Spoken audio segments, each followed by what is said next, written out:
Salam Bapak Ibu, Saudara dan Saudari, sahabat-sahabatku dimanapun Anda berada.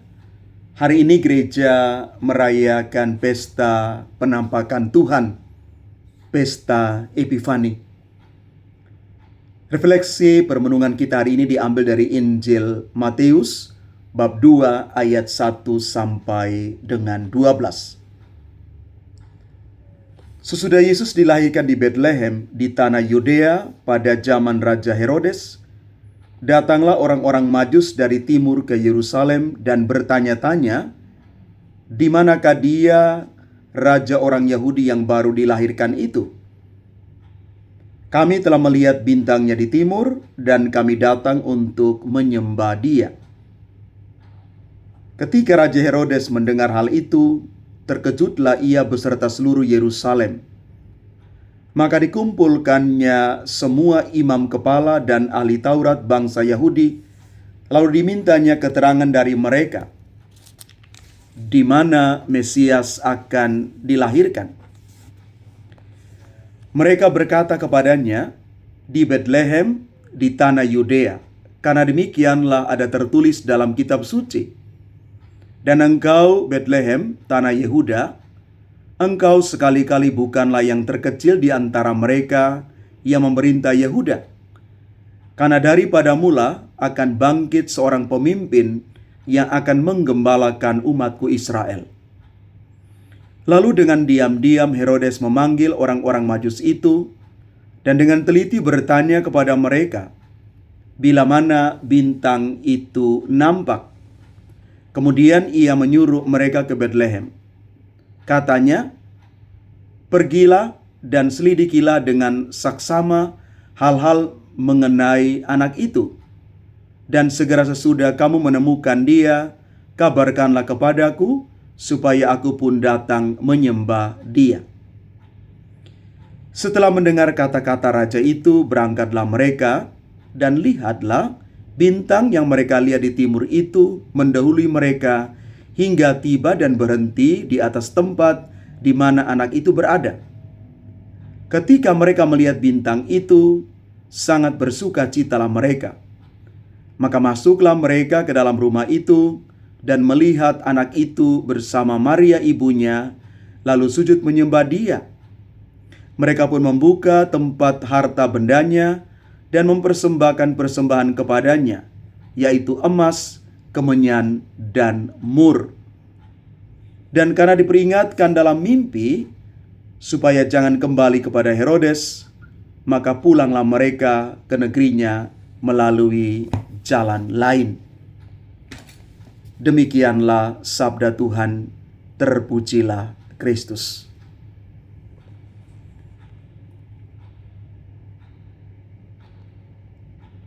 Bapak, Ibu, Saudara, Saudari terkasih, mencari Yesus dengan segenap hati, menemukannya dengan segenap jiwa. Saya memulai permenungan ini dengan satu cerita. Beberapa tahun lalu, seorang teman saya, Romo, yang berkunjung setelah sekian lama kami tidak berjumpa, dan kami menghabiskan waktu berjalan-jalan. Akhirnya kami singgah ke tempat makan.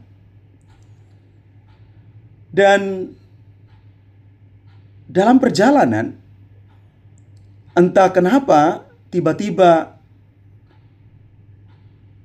dompet teman saya ini, teman Romo ini, hilang.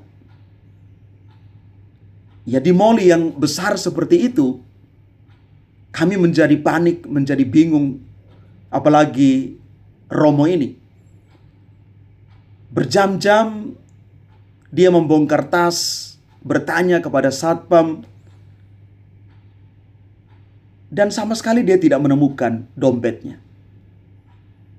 Tiba-tiba ada orang yang menepuk pundaknya. Dan orang itu berkata demikian, "Apakah ini dompet Bapak?" Romo ini lantas langsung berterima kasih dan bersuka cita luar biasa karena dompet yang dicari itu ditemukan kembali. Ini sukacita yang luar biasa ketika apa yang dicari itu bahkan dicari dengan sungguh-sungguh akhirnya ditemukan. Orang-orang Majus mencari raja yang baru lahir dengan sungguh-sungguh, melintasi padang gurun ribuan kilometer. Mereka tidak hanya menemukan bayi Yesus, tetapi menemukan sukacita besar. Dari para Majus ini kita mau mengambil pesan, refleksi, permenungan bagi kita. Bagaimana spiritualitas mereka menginspirasi kita. Panggilan untuk mencari Tuhan dengan sungguh-sungguh. Orang Majus bukan orang Yahudi, tapi mereka melihat bintangnya, bintang Tuhan. Tuhan menampakkan diri kepada orang-orang yang jauh, yang tidak diharapkan. Apakah kita masih melihat bintang Tuhan di tengah hiruk-pikuk hidup tahun 2026 ini? Ataukah kita sudah terlalu sibuk sampai kita sudah tidak peka lagi? Tahun baru sering menjadi momen resolusi. Tapi resolusi terbaik adalah tahun ini adalah aku mau mencari Tuhan lebih sungguh-sungguh lagi di atas sekian resolusi yang lain yang mungkin itu juga penting. Para Majus mengalami satu perjalanan yang luar biasa panjang. Rintangan dalam perjalanan mencari Tuhan. Mereka sampai di Yerusalem, tetapi malah mereka bertemu Herodes yang ketakutan dan para ahli Taurat yang tahu tetapi tidak bergerak. Ada dua respons terhadap kelahiran Yesus Kristus. Herodes, dia menjadi sangat takut kehilangan kuasa karena hadirnya Yesus. Maka dia berusaha untuk membunuh Yesus. Para imam kepala dan para ahli Taurat, mereka tahu secara teori tetapi tidak bertindak.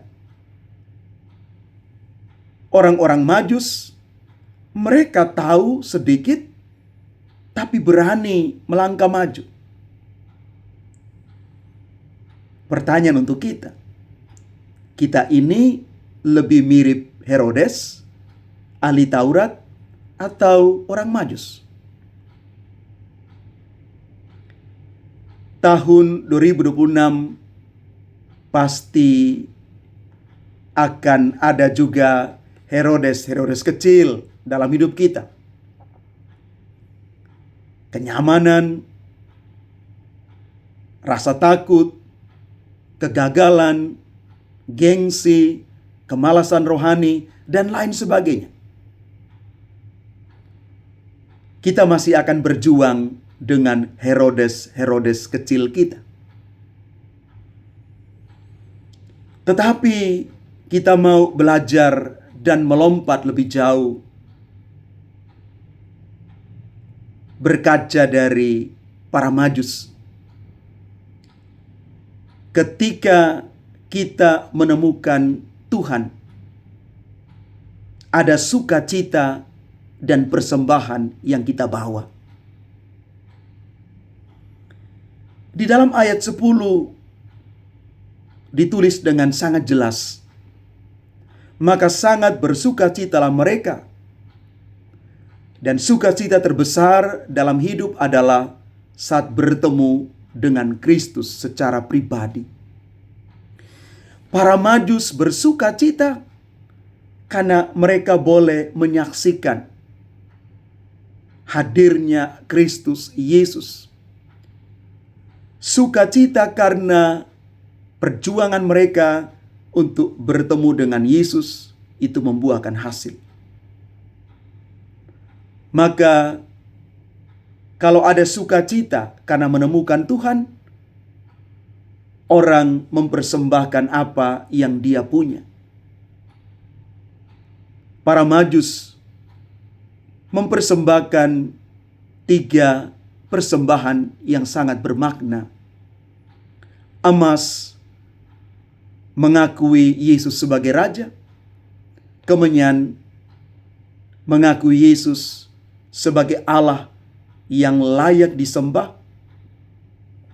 Dan mur mengakui Yesus bahwa dia akan mati menebus dosa kita.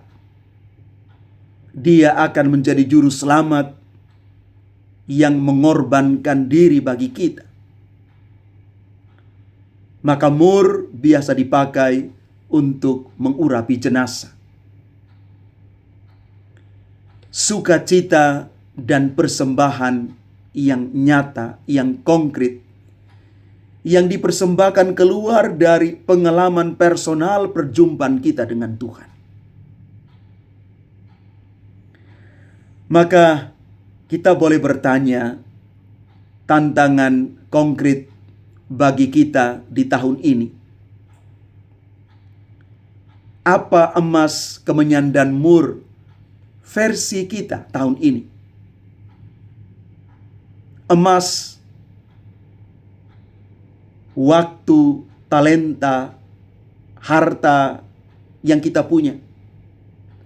Kemenyan, doa, dan penyembahan yang tulus. Mur, kita siap rela mati terhadap diri sendiri, menyerahkan kehendak kita pada Tuhan. Bukan kehendak kita yang terjadi, tapi kehendak Tuhan sajalah yang menguasai kita. Bapak, Ibu, saudara-saudari terkasih, para Majus mereka pulang lewat jalan lain. Setelah bertemu dengan Yesus, hidup mereka tidak lagi sama. Ada transformasi, ada perubahan. Maka simbol kembali melalui jalan lain itu adalah makna yang dalam sekali ketika kita diubah oleh Kristus. Kita bukan manusia lama lagi, tetapi manusia baru yang diubah dengan cara yang ajaib oleh Tuhan sendiri. Maka di awal tahun 2026 ini, mari kita belajar dari para Majus. Berani keluar dari zona nyaman kita. Mencari Yesus dengan segenap hati. Dan ketika kita menemukannya, serahkan hidup kita sepenuhnya kepadanya. Maka kita akan pulang lewat jalan yang lain. Jalan yang lebih dekat dengan Allah. Jalan yang penuh sukacita. Jalan yang sudah diperbaharui oleh Kristus sendiri. Mari Bapak, Ibu, saudara-saudari terkasih, semoga teladan spiritualitas dari para Majus mengajak kita sekalian untuk terus berani mencari, rela berkorban, dan pulang sebagai manusia baru di dalam nama Yesus terang dunia itu. Semoga tahun ini, tahun baru yang baru kita mulai ini, menjadi tahun Tuhan di mana mata kita sungguh-sungguh melihat terang Kristus yang membawa kita kepada kebaikan dan keselamatan. Bapak, Ibu, Saudara-saudari, umat Tuhan terkasih, semoga perayaan hari ini dan sabda Tuhan hari ini menjadikan kita selalu mencari Yesus dengan segenap hati dan menemukannya dengan segenap jiwa kita. Tuhan memberkati kita sekalian. Amin.